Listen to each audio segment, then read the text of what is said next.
driver ilang na. Gamay nga sa laki ang gamay nga kita. Pero sa kadatuyop sining rueda. Dako nga pamilya ang ginasagod ko. Hindi ni basta nga biyahe kabuhi.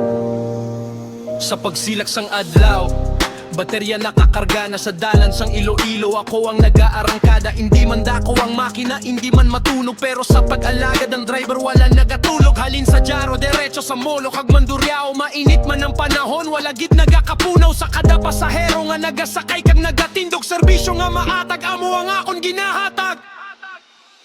Wala sang iban, kundi iridayagid lang. Sa tungas ang init kag ulan, wala nagagkulang. Kamay man ang rueda, dalag ko ang handog. Kasanag ako sang balay, sa tungas ang kalulo.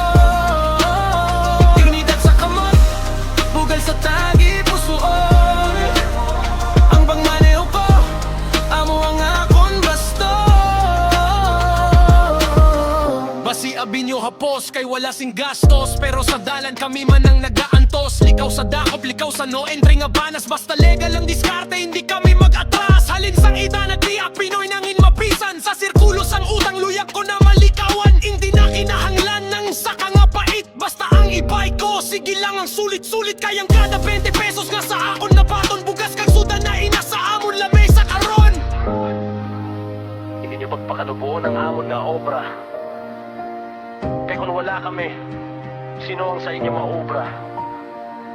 Sa makitid nga eskinita kami ang nag-aagi. Driver sang e-bike sa pag-ulikid hindi buli. Wala sang iban, kundi ekipidibebagid lang. Sa tungas ang init kag ulan, wala nagagkulang. Kamay man ang rueda, dalag ko ang handog. Kasanag ako sa